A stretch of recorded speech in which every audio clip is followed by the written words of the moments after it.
Hello everyone, আমি বিতিশা রান্নাঘরে সবাইকে স্বাগত জানাচ্ছি।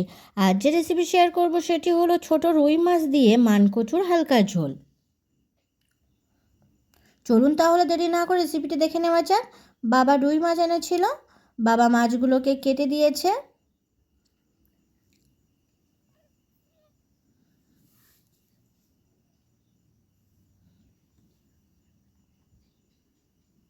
মাছ কাটা হয়ে গেছে।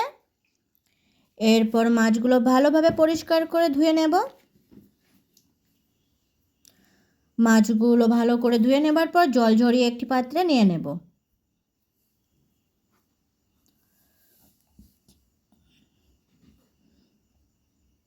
এরপর মাছে পরিমাণ মতো হলুদ ও পরিমাণ মতো লবণ দেব।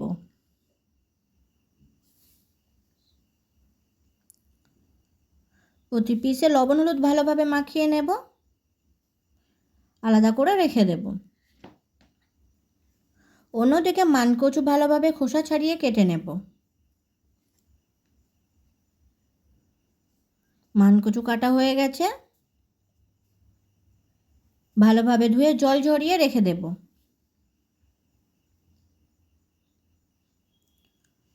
কড়াইতে পরিমাণ মতো তেল গরম করে নেব।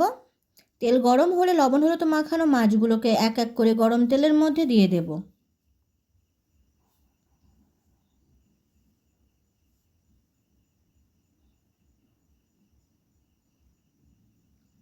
এক পিঠ ভালোভাবে ভাজা হলে অপর পিঠ ভেজে নেব।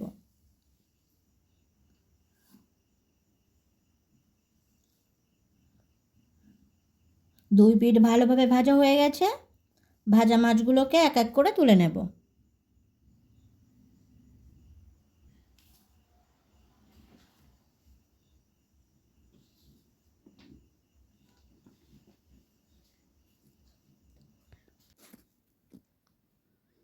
আর যে মাছগুলো আছে সেই মাছগুলোকেও গরম তেলের মধ্যে দিয়ে দেব। দুই পিঠ ভালোভাবে ভাজা হলে মাছগুলোকে তুলে নেব।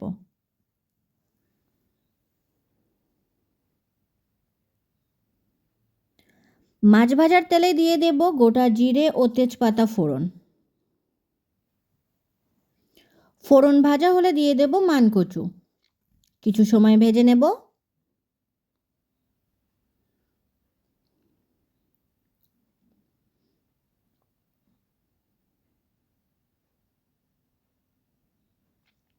চার পাঁচ মিনিট ভাজার পরে দিয়ে দেব পেঁয়াজ কুচি ও 5-6টা চেরা কাঁচা লঙ্কা। কিছু সময় ভেজে নেব।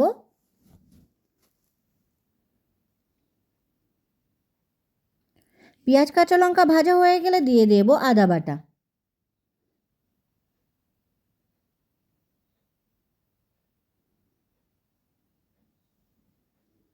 আদার কাঁচা গন্ধ চলে গেলে দিয়ে দেব পরিমাণ মতো লবণ আর দেব পরিমাণ মতো হলুদ গুঁড়ো, জিরে গুঁড়ো, মরিচ গুঁড়ো, ধনে গুঁড়ো, গুঁড়ো মশলা কচুর সাথে মিশিয়ে নেব। অল্প জল দেব মশলা ভালোভাবে কষার জন্য।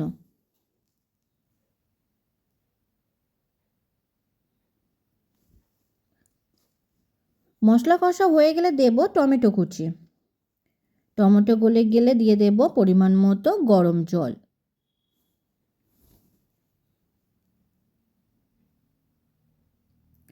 ঝোল নেড়েচেড়ে নিয়ে ফুটতে দেব।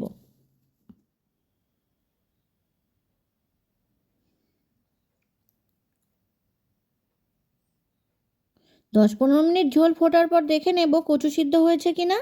কচু অনেকটাই সিদ্ধ হয়েছে, আরও কিছু সময় ফুটিয়ে নেব। দিয়ে দেব ভেজে রাখা রুই মাছ। মাছ ঝোলের সাথে মিশিয়ে নেব।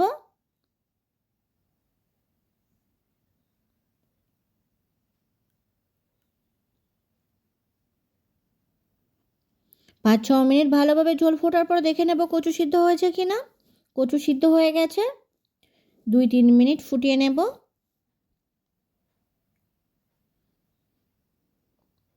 তৈরি হয়ে গেছে ছোট রুই মাছ দিয়ে মানকচুর হালকা ঝোল।